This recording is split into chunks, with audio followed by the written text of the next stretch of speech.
오늘 우리에게 주시는 하나님의 말씀은 열왕기상 14장 16절 말씀입니다. 제가 봉독해 올립니다. 여호와께서 여로보암의 죄로 말미암아 이스라엘을 버리시리니 이는 그도 범죄하고 이스라엘로 범죄하게 하였음이니라 하니라. 오늘 본문 열왕기상 14장은 아히야의 여로보암 가문의 멸망에 대한 예언과 아비야와 여로보암의 죽음 및 나답의 즉위에 대해서 다루고 있습니다. 하나님의 그 심판의 경고에도 불구하고 계속해서 악을 행한 이 여로보암에 대한 하나님의 심판은 그의 아들 아비야가 병에 들므로 그 징조가 보이기 시작했습니다. 그러나 여로보암은 자신의 아들의 그 아픔을 하나님의 그 심판의 징조로는 깨닫지 못합니다. 여로보암은 자신의 악행을 중단하고 하나님께 회개하는 대신 그의 아내를 변장시켜 과거에 그가 왕이 될 것이라고 예언했던 그 실로의 아히야 선지자에게 보내어 아이의 병이 나을 것인지의 그 여부만을 알아보게 할 뿐이었습니다. 병든 자녀에 대한 그 좋은 얘기를 기대하고 찾아갔지만 사람 마음의 중심을 깨트려 보시는 그 하나님의 계시를 받은 이 아히야 선지자로부터 여로보암의 가문이 파멸에 이르게 될 것이라는 것과 아이가 죽을 것이라는 것, 그리고 북이스라엘 역시 멸망하게 될 것이라는 예언을 듣고 집으로 돌아가야 했습니다. 여로보암의 아들은 아히야의 그 예언대로 결국 죽고 말았습니다. 어떻게 여로보암의 아들은 병을 얻고 죽게 된 것입니까? 자신의 사육을 위해 신앙을 포기한, 그 믿음을 포기한 여로보암의 죄 때문인 것이죠.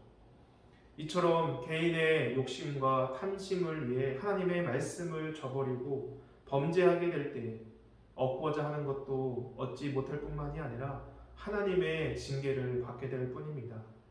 하나님께서 회개의 기회, 돌이킬 수 있는 그 기회를 주시는데도 잠시 그 죄악의 즐거움, 그 죄악의 달콤함 때문에 죄악된 일을 거듭 행한다면 이것은 곧 어리석은 일이라는 것을 우리는 깨달아야 할 것입니다. 성도 여러분, 혹시 우리도 이런 어리석음을 범하고 있지는 않습니까? 작은 것을 탐하다가 더 크고 좋은 것을 잃어버리는 잘못을 우리는 지금 범하고 있지는 않습니까? 탐심으로 인해 그 죄의 구렁텅이에 빠지게 되는 이 어리석은 길을 빠져나와서 하나님의 길을 선택하시는 지혜로운 성도님들이 되시기를 주님의 이름으로 축원합니다. 그렇게 할 때 잠깐은 손해보는 것 같더라도 결국에는 내가 손해보는 것은 기억도 되지 않을 만큼 완전하고 넘치는 주님의 그 은혜와 축복을 누리게 되는 줄 믿습니다. 모든 것을 다 아시는 그 하나님에 대한 인식이 없었던 여로보암은 자신의 죄에 대해서 하나님과 그 하나님의 선지자 앞에 무릎을 꿇지 않고 회개하지 않은 채 문제를 해결해 나가려고 했던 것입니다.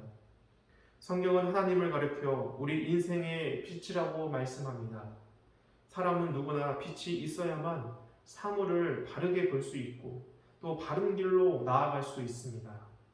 자기 스스로 무엇을 본다면 그것을 스스로 본다고 하면서도 참된 빛이신 하나님을 인식하지 못하고 하나님의 그 비추심을 보지 못한다면 그는 결국 영적 소경이 되어서 인생의 참된 길을 모른 채 불행을 자초하는 어리석은 길을 가고 말 것입니다. 그러므로 성도 여러분, 인생에서 우리가 살아가야 할 바는 하나님의 길을 발견하는 일입니다. 주님의 그 말씀과 성령의 인도하심으로 주님이 원하시는 참되고 온전한 길로 나아가시기를 주님의 이름으로 축원합니다. 15절과 16절 말씀을 보면 하나님께서는 여로보암을 쫓아 우상을 숭배하며 범죄했던 이 북이스라엘 백성들이 여로보암과 같이 심판을 받게 될 것이라고 말씀을 합니다. 여로보암을 쫓아 우상 숭배의 죄를 범한 북이스라엘 백성들은 물에서 흔들리는 갈대처럼 만들어 버릴 것이고 또 이스라엘 조상들에게 주신 그 좋은 땅에서 뽑아서 강 너머로 흩으신다고 말씀합니다. 이 말씀은 곧 범죄를 조장하는 자만이 아니라 범죄에 가담하여 그 일에 동조한 자들까지도 죄인이 되어서 그들이 징계를 그대로 감당해야 한다고 말씀하는 것입니다. 이는 마치 소경의 인도를 따르는 것처럼 어리석은 일이며 소경을 붙잡고 그의 뒤를 따라가는 자들이 자기 앞에 가는 소경과 함께 돌뿌리에 걸려 넘어지고 구덩이에 같이 빠지는 일과 같다는 것입니다. 앞에서 이끄는 리더의 위치는 너무나 중대한 것이고 그 리더의 행동과 말은 그가 이끄는 공동체에 지대한 영향력을 끼치게 되어 있습니다. 하지만 그렇다고 해서 그 리더의 선택과 결정이 옳은 것인지 그른 것인지 가리지 않고 분별하지 않는다면, 무작정 그 리더의 제안하는 대로 따르게 된다면 결과적으로의 그 책임은 그 일에 동조한 자들에게 돌아가게 될 것입니다. 그러므로 하나님이 원하시는 그 옳고 그름을 분별할 수 있는 그 가운데 거짓되고 어두운 길, 어리석은 그 죄의 길을 버리고 오로지 하나님께서 기뻐하시는 길을 향해 나아가시는 우리 복된 성도님들이 되기를 주님의 이름으로 축원합니다. 하나님의 뜻을 분별하며 그 믿음으로 반응한다면 아무리 큰 문제의 구덩이라도 피해갈 수 있을 것이며 아무리 커다란 돌뿌리가 있다 하더라도 그것은 우리의 문제가 되지 않을 것입니다. 하나님을 버리고 믿음을 저버린 자들, 하나님과의 그 바른 믿음의 관계를 파기한 이 이스라엘 왕들이 나라를 다스릴 때 이스라엘은 수치와 모욕을 당하고 마지막에는 오늘 말씀처럼 바람에 흔들리다가 사방으로 날아가는 갈대와 같이 파멸과 흩어짐을 면치 못하게 되었습니다. 하나님은 자기 백성들이 하나님을 믿고 따를 때 그들의 도움이 되시며 그들을 강하게 하실 것이라고 약속하십니다. 그래서 하나님의 백성들이 믿음을 지키기만 한다면 하나님이 내리시는 그 온갖 풍성한 축복을 누리게 될 것이며 설령 대적들이 달려든다 할지라도 그 원수들이 한 길로 치러 왔다가 7길로 도망가는 줄 믿습니다.